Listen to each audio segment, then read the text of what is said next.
Ako po si John Raven Dominguez, ang operator ng DTF2 dito sa Audion 2. Dito ay nagamit ng 3 days na may total 59 meters na naran lang. Ito po yung printer head area. Ang last palit ng head ay noong July 17 at ang color ay hindi pa po napapalitan.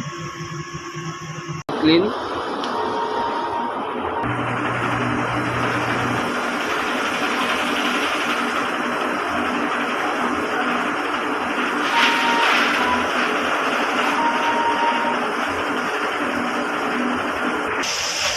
Ito po yung capping, may 60% condition.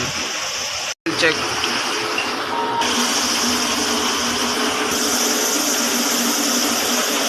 Yung system tama lang.